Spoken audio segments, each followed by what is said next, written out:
নমস্কার। আজকের পর্ব হচ্ছে চটি চরিত। চটি নিয়ে চার কথা। চটি হচ্ছে জুতো, পামশু, বুট জুতো। আমরা সব কিছুর যেরকম আলাদা আলাদা নাম আছে, ঘরে পরার যে পরি যেটা, সেটাকে আমরা জেনারেলি চটিই বলি। বা পাতলা, ধরুন বাইরে বেরোনোরও পাতলা ইয়ে হয় জুতো, সেটাকেও আমরা চটি বলি। তো চটি বলতে কলোকিয়াল ভাষায় একদম ঘরে পরা হাওয়াই চটি, স্যান্ডো চটি, মানে যেগুলো রেগুলার ইউজ করা হয় সেগুলোকে জেনারেলি আমরা বলি। তো এই চটি চরিত নিয়ে চারটি কথা।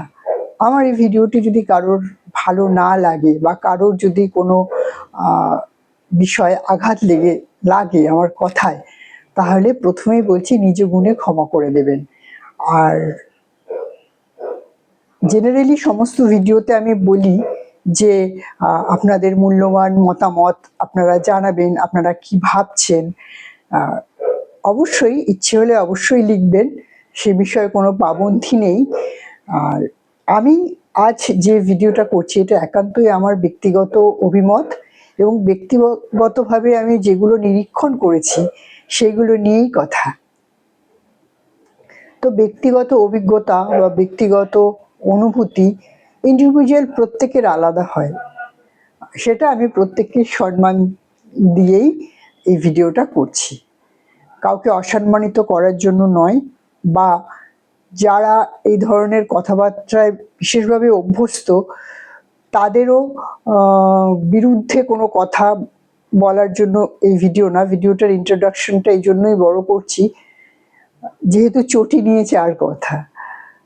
তো ওই আবার বললাম, এটা আমার একান্তই ব্যক্তিগত অভিমত এবং একান্তই ব্যক্তিগত যা আমি অনুভব করেছি এবং যা বিশ্লেষণ আমার মাথায় আছে সেই বিশ্লেষণটাই করছি। অনেকদিন আগে আমি খুব নন্দনে যাতায়াত করতাম। সে সময় নাটকের বিভিন্ন দলের ছেলেপুলেরা ওখানে আসতো এবং তারা রিহার্সাল কোন বাড়িতে হবে, কোথায় হবে, তার এরকম সব কথাবার্তা চলতো। বা দলের যিনি প্রধান হেড, তিনি কোথায় তার দলের মহড়া করবেন সেসব নিয়ে কথাবার্তা চলতো। তার এইসব চলতো, এগুলো শুনতাম, জানতাম। নন্দনে অনেক বড় বড় নাটকের দলের বেশ বড় বড় লোকজন আর কি, তারা আসতেন।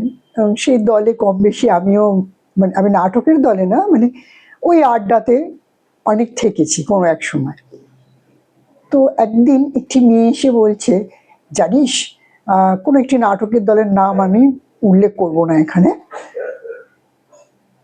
শেষে বলছে যে কালকে অমুকের বাড়িতে যখন নাটকের রিহার্সাল হচ্ছিল তখন যাচ্ছি, দেখছি বাইরে একটা হাজারি চটি। আজ থেকে আমি এটা 15-20 বছর আগেকার কথা বলছি। হাজারি চটি, তখন 1000 টাকার দাম কিন্তু অনেক অনেক বেশি। তা আমি ভাবলাম, সেই ভদ্রমহিলা বলছেন, আমি ভাবলাম এই হাজারি চটি সেটা বহুত বড় লোক কেউ এসছে। হ্যাঁ, মহিলার চটি। দেখি তো ভেতরে গিয়ে কে। তারপরে ভেতরে গিয়ে উনি একটি নতুন অন্য ভদ্রমহিলা, যারা দলে আগে কখনো কাজ করেনি এরকম একজনকে দেখেন, এবং উনি বুঝতে পারেন যে যথেষ্ট উচ্চবিত্ত পরিবারের মহিলা এবং নিজেও চাকরি বাকরি করেন। তো তারই চটি ওটা। তো বাইরে এসে যেখানে আর কি আলোচনা হচ্ছিল, যে আলোচনা থেকে আমার একটা শোনা, বলছে, জানিস, দুদিনের শখে এসছে, ও চলে যাবে, টিকতে পারবে না। আমাদের নাটক করা মানে কত কঠিন একটা ব্যাপার, কত তার মেহনত, মানে চটির শুকতলা ছিঁড়ে যাবে, আর দামি চটি পরার কোনো অকাত থাকবে না, এরকম ভাবে বলছে। তো যাই হোক, মানে চটি দিয়ে বিচার করা আর কি। যে সেই ভদ্রমহিলার পরের কথা আমি আর জানি না, তিনি নাটকের দলে টিকতে পেরেছিলেন কিনা, বা নাটকের দলে নাম করতে পেরেছিলেন কিনা, বা আদৌ তিনি কন্টিনিউ করেছিলেন কিনা, সে বিষয়ে আমার জানা নেই। শুধু ওইটুকু কথা আজও এত বছর পরেও কানে আছে, যে জানিস, হাজারি চটি দেখলাম বাইরে অমুকের বাড়ির নাটকের রিহার্সালে। আবার একটা বহুল চর্চিত আমাদের পশ্চিমবঙ্গে দিদির চটি। দিদির চটি নিয়ে তো মানে বিশাল রচনা হয়ে যেতে পারবে। বিরোধী পার্টি যারা আছে তারা বলবে যে নাম যখন ধরতে ইচ্ছে করে না আর কি, তখন তারা বলবে ওই হাওয়াই চটি পরে এই করলো ওই করলো সেই করলো, নানান রকম কথাবার্তা।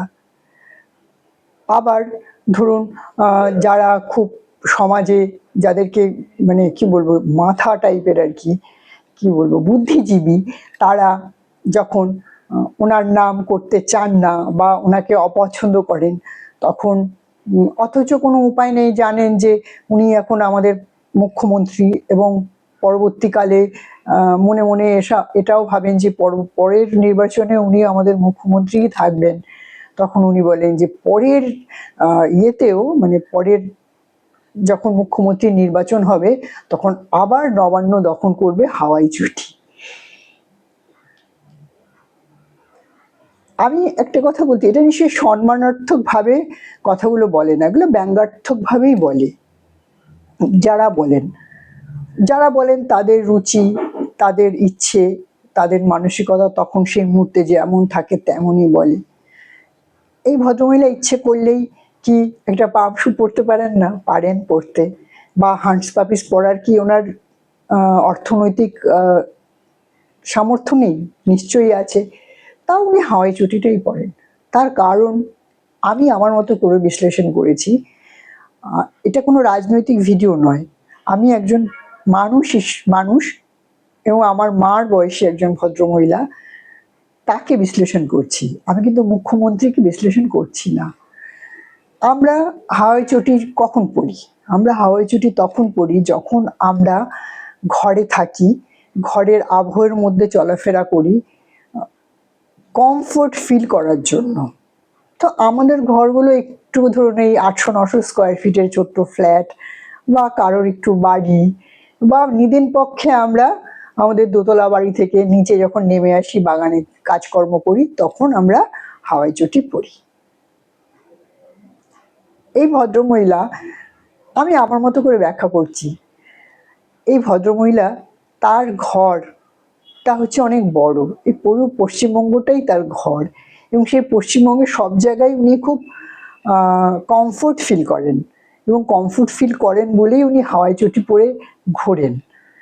এবং অবশ্যই ওনার এটা ব্যক্তিগত অভিরুচিও যে উনি হাওয়াই চটিতেই বেশি কমফোর্ট ফিল করেন। যেমন আমরা আমাদের ঘরে হাওয়াই চটিতে কমফোর্ট ফিল করি, সেরকম উনি ওনার ব্যক্তিগত জীবনটাই পুরোটাই আমাদের সকলকে নিয়ে। দেখুন উনি কি মন্দ কাজ করলেন, কি কটা ওনার বিপক্ষে কথা বলার জন্য আমরা অনেক সময় অনেক কথা বলি, মানুষ ওনাকে নিয়ে এসছেন। উনি যতদিন অ্যাটলিস্ট 60% ভালো কাজ করবেন ততদিন উনি থাকবেন। কিন্তু যদি উনি ওনার ভালো কাজ করা কখনো বন্ধ করে দেন, তাহলে মানুষ ওনাকে সরিয়ে দেবেন। বিরোধিতা না থাকলে কাজকর্ম ভালো হয় না, তাই বিরোধিতাটা খুবই হেলদি। বিরোধিতা করাটা কোনো খারাপ জিনিস নয়। কিন্তু যখন এইটাকে ব্যঙ্গাত্মকভাবে বা ধরুন তাকে ছোট করার জন্য বলা হয়, তখন অবশ্যই খারাপ, এ বিষয়ে কোনো সন্দেহ নেই। আমরা যারা আরো অনেক রাজনৈতিক দলের নেতারা রয়েছেন, তারাও তো কেউ তো আর খালি পায়ে সংসদে আসেন না, বা কেউ খালি পায়েও ঘুরে ঘুরে বিভিন্ন জায়গায় যান না, সকলেরই জুতো যার যেরকম কমফোর্ট সেটা পরেন। আমরা তো সেটা নিয়ে আলোচনা করি না। তাবর তাবর বড় বড় নেতারা আছেন, তাদের নিয়ে তো আমরা বলি না উনি এই চটি পরলেন, উনি ওই বুট জুতো পরলেন, উনি ওই পরলেন সেই পরলেন। কিন্তু উনি যেহেতু মহিলা, ওনাকে বলাটা অনেক সহজ, এবং মহিলাদের বিভিন্নভাবে ব্যঙ্গ করার জন্য বিভিন্ন রকম রঙ্গ রসিকতা প্রাচীন যুগ থেকেই চালিত আছে, এখনো আছে, ভবিষ্যতেও থাকবে, আশা করি না কিন্তু থাকবে। আর এমনিতেও মহিলারা যদি একটু ক্ষমতায় থাকেন এবং তারা যদি একটু জনপ্রিয়তায় ঊর্ধ্বে থাকেন, তখন কিছু পুরুষ মানুষদের খারাপভাবে নেবেন না, যারা আমার দর্শক তাদেরকে বলছি, কিছু কথাটার মধ্যে আমি জোর দিই যে কিছু মানুষ তারা মনে করেন আমাদের এত যোগ্যতা থাকা সত্ত্বেও আমরা ওই পদে কেন নেই, এবং তখন নানান রকম ব্যঙ্গাত্মক কথাবার্তা বলেন। দেখুন, কোনো মানুষই 100% পারফেক্ট হতে পারে না, আর এই ভদ্রমহিলাও যে 100% পারফেক্ট হবে সেটা কি হয় সম্ভব? আমরা ছোট্ট ছোট্ট সংসার চালাই, সেই সংসারের মধ্যে আমরা 5টা লোক, তাদের নিয়ে নাজেহাল হয়ে যাই। ছেলে একরকম, মেয়ে একরকম, জামাই একরকম, বৌমা একরকম, শাশুড়ি মা একরকম, আত্মীয় স্বজনের এক একজন এক এক রকম, তাদের নিয়ে আমরা নাজেহাল হয়ে যাই। আর এই যে আমরা পশ্চিমবঙ্গবাসী, আমরা তো এক একজন এক একটা পিস, তার তো সেটা নিয়ে কোনো কথা হয় না। হবে কেন? তার কারণ হচ্ছে আমরা তো শুধু নেয়ার জন্য বসে আছি। হ্যাঁ, আমরা কি দিয়েছি? ভোট দিয়েছি, ভোট দিয়ে ওনাকে ক্ষমতায় এনেছি। হ্যাঁ, ক্ষমতায় এনেছি বলে তো আমরা ওনার সমালোচনা করতে পারি। উনি যে বক্তব্যগুলো, এমন কোনো বক্তব্য অনেক সময় মুখ ফসকে উনি বলে ফেলেন, সেগুলোর অবশ্যই সমালোচনা করতে হবে, না করলে চলবে না। কিন্তু এই ছোট্ট ছোট্ট বিষয় নিয়ে, ওনার চটি নিয়ে যে ব্যঙ্গ রসিকতা চলতে থাকে, এটা আমার খুবই অপছন্দের বিষয়। আমি এটাকে একেবারেই ব্যক্তিগত স্তরে আঘাত করা বলেই আমি মনে করি, এবং তার সাথে সাথে ওনাকে স্যালুট করি এই জন্য, উনি পুরো পশ্চিমবঙ্গটাই, আমরা যেখানে আমাদের ঘরটুকুকে নিজেদের কমফোর্ট জোন মনে করি, উনি পুরো পশ্চিমবঙ্গটাকেই নিজের কমফোর্ট জোন মনে করেন। চটি নিয়ে 4 কথা আবার অন্য একটা ভিডিওতে বলবো, এটা অনেক বড় হয়ে যাচ্ছে। ভালো থাকবেন, নমস্কার। আর ব্যঙ্গাত্মকভাবে কথা, রসিকতাময় হলে এও কিছু কিছু বিষয় না করাই ভালো। ভালো থাকবেন প্রত্যেকে। আর সেরকম কিছু আর বলছি না, আজকে এখানেই শেষ করছি।